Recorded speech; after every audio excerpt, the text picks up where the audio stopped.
ফরমান, হে মানুষেরা, লা ইলাহা ইল্লাল্লাহ বড় কামিয়াব হয়ে যাবে। আবু জেহেল নবীর উপরে বিভিন্ন ভাবে নির্যাতন নিপীড়ন শুরু করেছে। শেষ পর্যায়ে বিশ্বনবী রাহমাতুল লিল আলামিন দু জাহানের বাদশাহ নবীজি গলার মধ্যে কাপড় দিয়া পেশায়া আল্লাহর নবীকে মক্কার গলিতে গলিতে সাশ্রয় আছে। তারপর বিশ্বনবী রাহমাতুল লিল আলামিন আল্লাহ পাক রব্বুল আলামিনের একত্ববাদের দাওয়াত বন্ধ করেননি। মক্কার এই জিন্দেগিতে নবীজি রাহমাতুল লিল আলামিন নবুয়ত পাওয়ার পরে 13টা বছর অকাতরে নবীজি নির্যাতন সহ্য করে গেছে। আমাদের নবী বিশ্ব নবী রাহমাতুল লিল আলামিন, তিনি হলেন সমস্ত নবীদের মধ্যে সেরা এবং শ্রেষ্ঠ।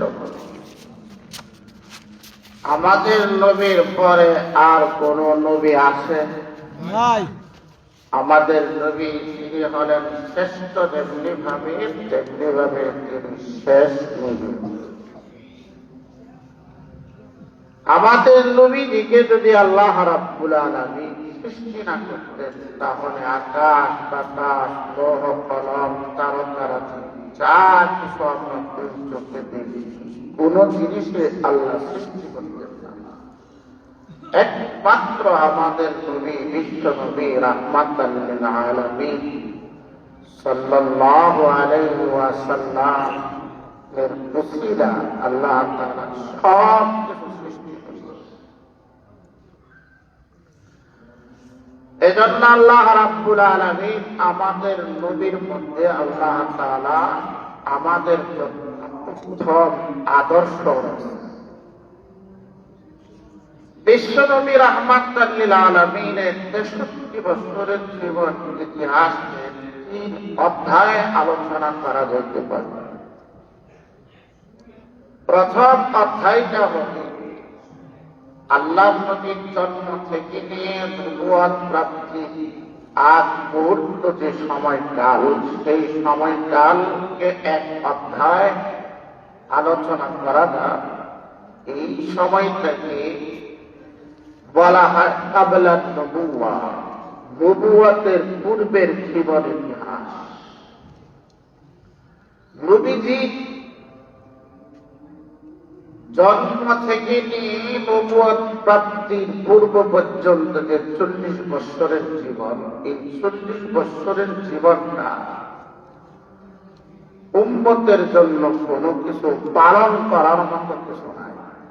শুধু একমাত্র তিনি যে নবী হবেন, শ্রেষ্ঠ নবী হবেন, শ্রেষ্ঠ নবী হওয়ার জন্য তার জন্ম থেকে নিয়ে 40 বছর বয়স পর্যন্ত, মানে নবুয়ত প্রাপ্তি পর্যন্ত সময়টা যত ধরনের অলৌকিক ঘটনা ঘটেছে, যত মুআজিজা ঘটেছে, সমস্ত অলৌকিক ঘটনাগুলো আমাদের নবীর নবুয়তের জন্য দলিল এবং প্রমাণ, কিন্তু উম্মতের জন্য কোন দলিল না, প্রমাণ না। কারণ উম্মতের জন্য দলিল না কেন? তার কারণটা হল আল্লাহর নবীর জন্ম যে পদ্ধতিতে, যেভাবে রাসূলুল্লাহ সাল্লাল্লাহু আলাইহি ওয়াসাল্লাম দুনিয়াতে আগমন করেছিলেন এবং আগমন করার মতো ক্ষমতা পৃথিবীর কাহারও আছে। যেমন মনে করি আমাদের নবীজি যখন পৃথিবীতে আগমন করেছেন, তখন আল্লাহ রাব্বুল আলামিন আমাদের নবীকে খৎনাকৃত অবস্থায় দুনিয়াতে আল্লাহ পাঠিয়েছেন। আমার আল্লাহ সন্তান দ্বারা তারা কি খৎনাকৃত অবস্থায় দুনিয়াতে আসে? বিশ্বনবীকে আল্লাহ রাব্বুল আলামিন খৎনা করায় সুন্নাত ইব্রাহিম করায় আল্লাহ তাআলা দুনিয়াতে পাঠালেন। এজন্য সুন্নাত ইব্রাহিম করে দুনিয়াতে পাঠানোর কারণে এভাবে জন্ম গ্রহণ করাটা কোন উম্মতের পক্ষে সম্ভব এবং সম্ভব এক। 2 নাম্বার, পৃথিবীতে আগমন করেছেন, তখন আল্লাহর নবীর আগমনের পর সাথে সাথে নবীজি আল্লাহ রাব্বুল আলামিনের শুকরিয়া আদায় করেছেন। সুবহানাল্লাহ, সুবহানাল্লাহ।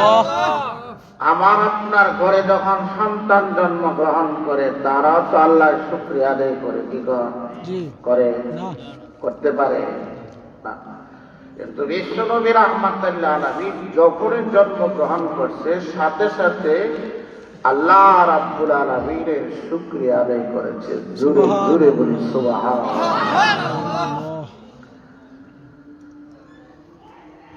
3 নাম্বার, নবীজি যখন পৃথিবীতে আগমন করেছে, মা আমেনা রাদিয়াল্লাহু তাআলা আনহা বলেন যে সাধারণত মহিলাদের যে প্রসব বেদনা, সন্তান জন্মের সময় যেই পরিমাণ প্রসব বেদনা হয়, আমি আমেনা মুহাম্মদুর রাসূলুল্লাহকে জন্ম দেওয়ার সময় কোনো প্রসব বেদনা নাই, এমনকি আমি টেরও পাই না যে আমার সন্তান জন্মগ্রহণ করেছে। এভাবে কি কোনো মায়ের সন্তান জন্মগ্রহণ করে? করে না। এগুলো হলো মিলাদুন নবী, নবীর জন্ম। জন্ম পালন করার বিষয় না, কিন্তু আলোচনার বিষয়। আলোচনা করা যাবে, রাত 24 ঘন্টা আলোচনা করা যাবে, নফল ইবাদত। তেমনি ভাবে আমাদের নবীজি তিনি যখন জন্মগ্রহণ করছে, তখন কাবা ঘরের মধ্যে 360টা মূর্তি ছিল। কয়টা? 360টা। নবীজির জন্মের সাথে সাথে 360টা মূর্তি আল্লাহর কুদরতি পায়ে সাজদায় পড়ে গেছে। আমি আর আপনি জন্মগ্রহণের সময় আমাদের এলাকার হিন্দুদের মূর্তি মনে হয় সাজদাই করে, কি কর না। এজন্য মিলাদুন নবী কোন পালন করার বিষয়, এটা জন্ম। তেমনি ভাবে আমাদের নবীজি যখন পৃথিবীতে আগমন করেছে, পারস্য দেশে 1000 বছরের যে আগুন তারা জ্বালায়া পূজা করত, সেই আগুন নবীজির আগমনের সাথে সাথে নিভে একবারে পানি হয়ে গেছে। সুবহানাল্লাহ। আর জোরে কই না সুবহানাল্লাহ, সুবহানাল্লাহ। আমার আপনার সন্তান জন্মের সময় ঘরের চুলার আগুন নিবে না, আর 1000 বছরের প্রজ্বলিত আগুন তা করে জ্বলতেছিল, সেই আগুন নবীজির আগমনের সাথে সাথে নিভে গেছে।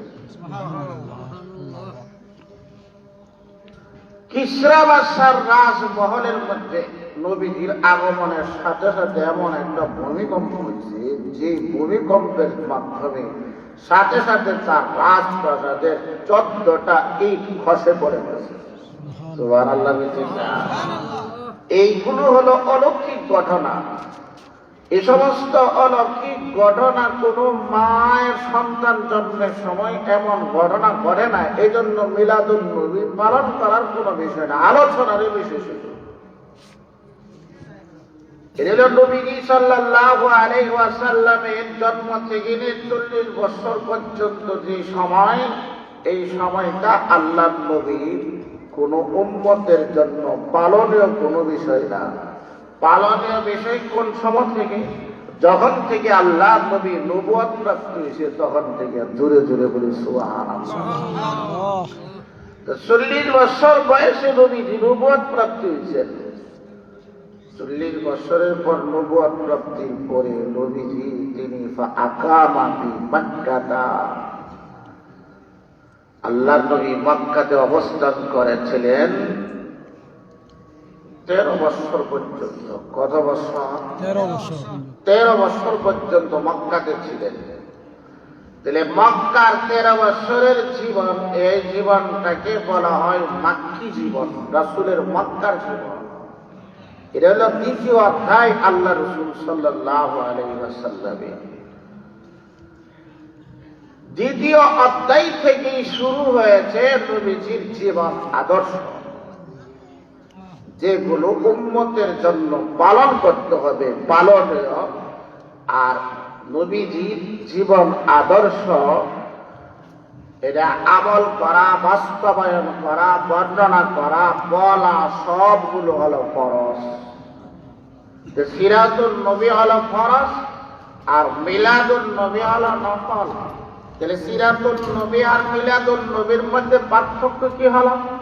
ফরজ এবং নফলের মধ্যে যেই পরিমাণ পার্থক্য, ঠিক সেই পরিমাণ পার্থক্য হলো সিরাতুন নবী এবং মিলাদুন নবীর মধ্যে। এতটুকুন বুঝে আসছে তো আমাদের? এখন রাসূলুল্লাহ সাল্লাল্লাহু আলাইহি ওয়াসাল্লামের মক্কার জিন্দেগিতে আল্লাহ রাব্বুল আলামিন নবীজির উপরে নামাজ ফরজ করতে। নামাজ পড়া নবীর আদর্শ।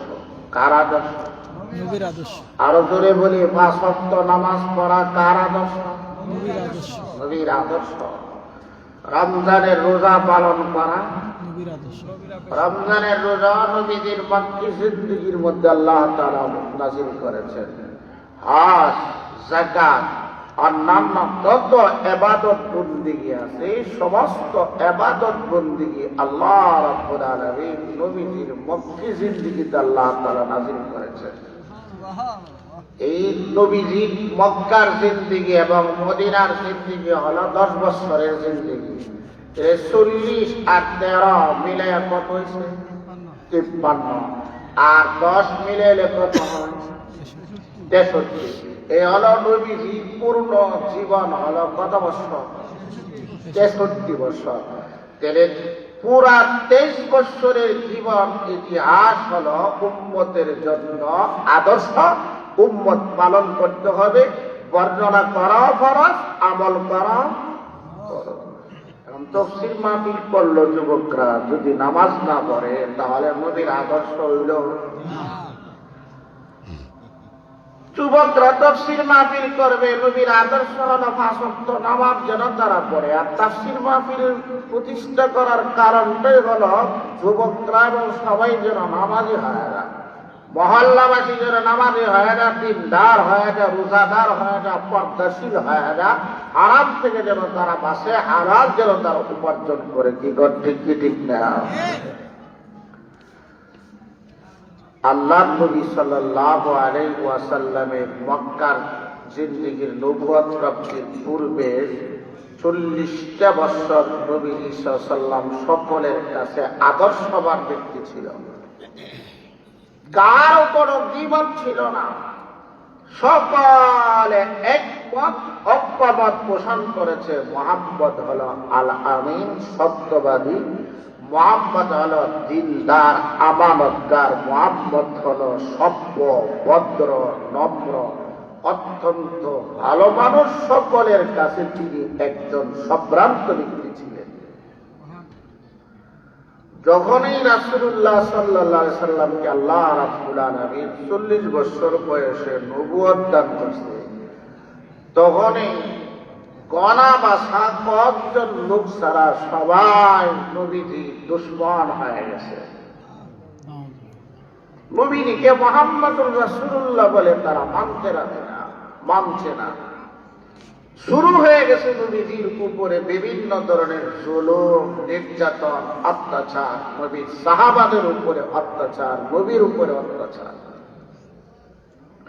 কিন্তু আল্লাহ নবী সাল্লাল্লাহু আলাইহি ওয়াসাল্লাম মক্কার নবুয়ত প্রাপ্তির পরে যে 13 বছর, সেই 13 বছর নবীজি অকাতরে কাফির মুশরিকদের জুলুম, অত্যাচার, নির্যাতন, নিপীড়ন সহ্য করে গেছে একতরফা। কোনো প্রতিবাদ নাই, কোনো আওয়াজ নাই, কোনো সাউন্ড নাই। আল্লাহর পক্ষ থেকে সম্পূর্ণ নিষেধ করা হয়েছে, নবীজি আপনার উপরে যতই জুলুম আর নির্যাতন করুক আপনি তাদের কোনো প্রতিবাদ করতে পারবেন না। নবীজিও কোনো প্রতিবাদ করছেন না, অকাতরে আল্লাহ নবী তিনি সহ্যই করে গেছেন শুধু নির্যাতন করুন। নবীজির উপরে কি পরিমাণ নির্যাতন করছে কাফেররা! আল্লাহু আকবার। নবীজি রাহমাতুল লিল আলামিন তিনি বাজারে উকাস এবং সিল মাজাজের মধ্যে মানুষদেরকে ডেকে ডেকে বলে, ইয়া আইয়ুহান নাস কুলু লা ইলাহা ইল্লাল্লাহ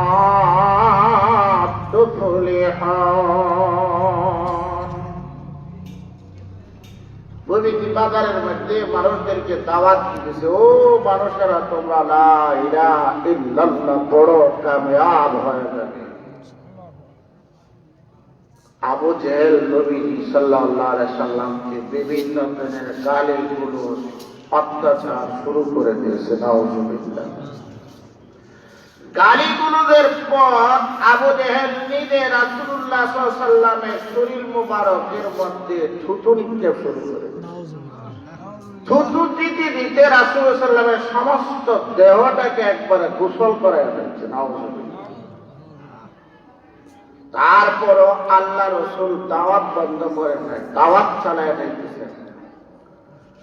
পরিশেষে আবু জেহেল আল্লাহ রসুল সাল্লাল্লাহু আলাইহি সাল্লামের শরীর মুবারকের মধ্যে যখন সমস্ত শরীরে থুতু দিয়ে ভরে গেছে, তখন আরবের পুরো প্রান্তে যত বালু আসে বালু হাতি নিয়ে নবীজির শরীরের মধ্যে এমনি ধাক্কা দিয়ে ফেলে দিয়েছে।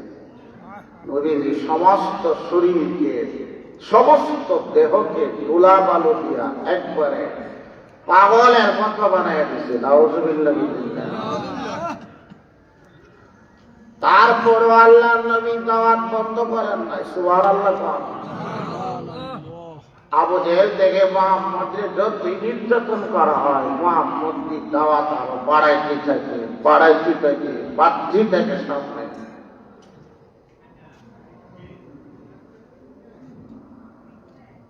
এক পর্যায়ে আবু জেহেল বিশ্বনবী রাহমাতুল্লাহ আলাইহির গলাতে গামছা দিয়া বেঁধে আল্লাহর নবীকে মক্কার অলিতে গলিতে একটা মরা কুকুর যেরকম ভাবে শেষরানো হয়, নবীজিকে অলিতে গলিতে শেষরাইতে শুরু করছে। নাউজুবিল্লাহ। বিশ্বনবী রাহমাতুল্লাহ আলাইহি দুজাহানের বাদশাহ নবীজি রাহমাতুল্লিল আলামিন, তিনি মানুষদেরকে বাজারের মধ্যে ডেকে রেখে বলিয়া আইয়ুহান নাস কুলু লা ইলাহা ইল্লাল্লাহ তুফলিহুন। নবী ফরমান, হে মানুষেরা, লা ইলাহা ইল্লাল্লাহ বড় কামিয়াব হয়ে যাবে। আবু জেহেল নবীজির উপরে বিভিন্ন ভাবে নির্যাতন নিপীড়ন শুরু করেছে। শেষ পর্যায়ে বিশ্বনবী রাহমাতুল্লিল আলামিন দুজাহানের বাদশাহ নবীজি গলার মধ্যে গামছা দিয়া পেশায়া আল্লাহর নবীকে মক্কার অলিতে গলিতে শেষরায় আছে।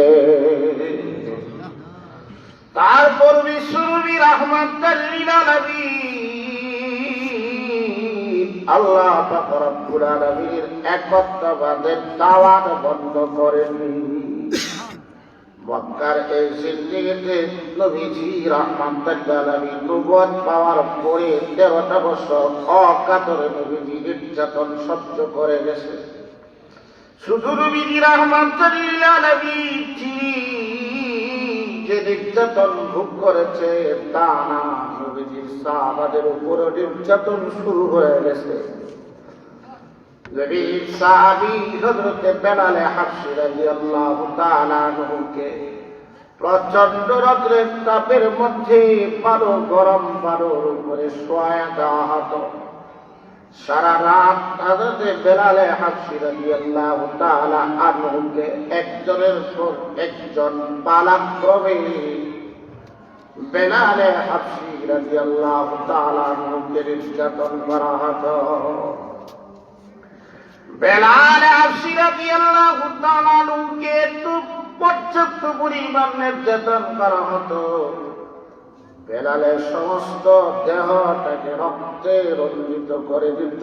বেলালের সমস্ত শরীর একবারে ক্ষত বিক্ষত হয়ে যেত। রাত্রের বেলা পাষাণ্ড কাফির বেঈমানরা এভাবে নির্যাতন করার পরে যখন দিনের বেলা হতো, দুপুরের সময় যখন রাস্তাঘাটের বালুগুলো যখন একবারে গরম হয়ে যেত, এই গরম বালুর মধ্যে নবীজি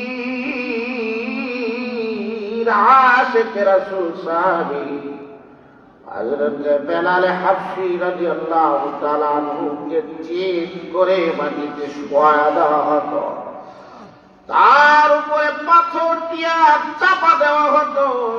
হযরত বেলাল হাবশী রাদিয়াল্লাহু তাআলা আনহুর শরীর থেকে ঘাম বেয়ে বেয়ে পড়ত।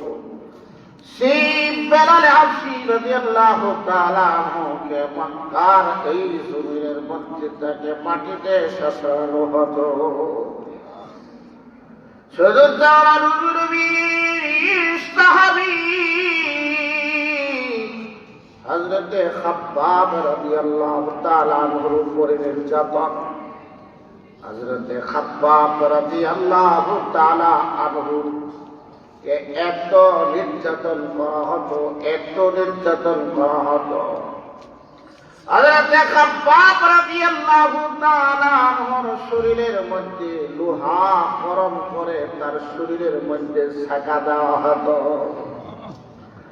শরীরের গোশতগুলো পুড়ে একবারে চামড়া পুড়ে গোশত পুড়ে হযরত খাব্বাব রাদিয়াল্লাহু তাআলা আনহুর হাড্ডিতে গিয়া সেই লোহাটা লেগে যেত। এত নির্যাতন নবীর সাহাবাদের উপরে। তারপরে হযরত সুমাইয়া রাদিয়াল্লাহু তাআলা আনহা আবু জেহেলের পাষাণ্ড সে বর্ষা দ্বারা তার লজ্জাস্থানে আঘাত করে হযরত সুমাইয়াকে শহীদ করা হয়েছিল। আইনি নির্যাতনের ইতিহাস যদি আপনাদের সামনে তুলে ধরা হয় সারা রাত চলে যাবে। তারপরও নবী সাহাবাদের উপরে যে পরিমাণ নির্যাতন নিপীড়ন করা হয়েছে সেই নির্যাতন নিপীড়নের কথা বর্ণনা করে শেষ করা যাবে না। আমার নবী এত নির্যাতন ভোগ করেছে, কিন্তু আল্লাহর পক্ষ থেকে নির্দেশ নবীজি হাজারো নির্যাতন যদি করা হয় আপনি তাদের বিরুদ্ধে কোনো স্লোগান দিতে পারবেন না, তাদের কোনো প্রতিশোধ গ্রহণ করতে পারবেন না। নবীজি একতরফা অকাতরে তাদের নির্যাতন গুলো ভোগ করে যাবে। এই 13টা বছর নবীজির সাহাবারা কষ্ট করেছে, কোনো উত্তর নাই, প্রত্যুত্তর নাই, প্রতিবাদ নাই। তারপরে নবীজি যখন হিজরত করে মদিনাতুল মুনাওয়ারাতে নবীজি হিজরত করে চলে গেলেন। নবীজির হিজরতের পরে আল্লাহ রাব্বুল আলামিন আল্লাহর নবী রাহমাতাল লিল আলামিনকে পারমিশন দিয়েছে, এখন যদি নবীজি কেউ আপনার উপরে নির্যাতন করে তাহলে সেই নির্যাতনের প্রতিবাদ আপনার করতে হবে। নবীজি রাহমাতাল লিল আলামিন এই জন্য তিনি যুদ্ধ পরিচালনা করেছেন। নবীজির উপরে আর কোনো নির্যাতন ছিল না। মদিনার জিন্দেগিটা ছিল শান্তির একটা জিন্দেগি। মদিনাবাসী বিশ্ব নবী রাহমাতাল লিল আলামিনকে সাদরে গ্রহণ করে নিয়েছিলেন। জোরে জোরে বলি আল্লাহু আকবার। নবীজির এই জীবন ইতিহাসকে 3টা অধ্যায়ে রচনা করা যেতে পারে। আল্লাহর নবীর 1 নম্বরের অধ্যায়টা হবে কাবলান নবুয়ত, নবুয়ত প্রাপ্তির পূর্বে 40 বছরের জীবন ইতিহাস। তারপরে হবে বাদান নবুয়ত, নবুয়তের পরের জিন্দেগি। এই নবুয়তের পরের জিন্দেগিটাকে 2 ভাগে ভাগ করা আছে। একটা হলো মাক্কি জিন্দেগি, নবীজির মক্কার জীবনে যে যতদিন ছিলেন 13 বছর ছিলেন। এই 13 বছরের জীবন ইতিহাসটা হলো উম্মতের জন্য পালনীয়, উম্মতের জন্য আদর্শ। তারপরে নবীজি যখন হিজরত করে মদিনাতুল মুনাওয়ারাতে গেলেন, মদিনাতুল মুনাওয়ারাতে নবীজি যাওয়ার পরে তিনি 10 বছর কাটাইছেন। এই 10 বছর এবং মক্কার 13 বছর, এই 23 বছরের জীবন ইতিহাসটা হলো উম্মতের জন্য পালনীয় এবং নবীজি রাহমাতাল লিল আলামিনের আদর্শ বর্ণনা করা, পালন করা সব উম্মতের জন্য ফরজ। আই মক্কা মদিনার 23 বছরের জিন্দেগিতে আল্লাহ রাব্বুল আলামিন শরীয়তের বিভিন্ন বিধিবিধান আল্লাহ নাযিল করেছে, আর এই বিধিবিধানগুলো পালন করা প্রত্যেকটা উম্মতের জন্য ফরজ।